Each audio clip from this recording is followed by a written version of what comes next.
Fears are rising in the U.S. that the popular bluefin tuna caught off the West Coast contains radiation. Scientists say last year's nuclear disaster in Japan is to blame, but some claim these radioactive findings may only be the tip of the iceberg. Archie's Medina Kochneva reports. This summer, Californian fishermen are ready to inspect their catch closer than ever before. The word radiation creates fear in people. The reason for such concern lies in the latest discovery by scientists that bluefin tuna caught off the Californian coast contain radioactive isotopes brought over from the waters of Japan. It's led many to believe the scale of disaster was far greater than Tokyo's authorities have ever admitted.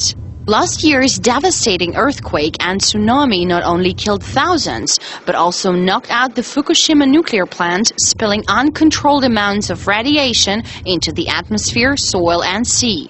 The Japanese government has been accused in the past of failing to provide full information about the incident and of downplaying the dangers. The fact that the reactors were in full meltdown, which was known about by the government literally within days of the incident taking place and was not actually reported in the media for months afterwards, which is almost unthinkable. The news that migratory fish may now be bringing that radioactivity across the Pacific has sparked a media frenzy in the U.S. This is the first time such a large migrating fish has been shown to carry radioactivity so far. This next item made a lot of U.S. consumers sit up and take notice. They've actually found low levels of radiation in seafood off the coast of California. That raises a lot of alarm bells.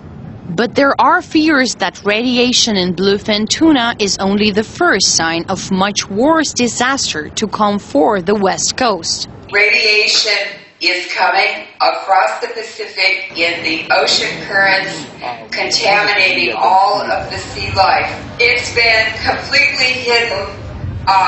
It's a covert. Radiation experts believe the real scale of the nuclear disaster will not be known for many decades, as the radiation released during the meltdown is accumulating in the global environment.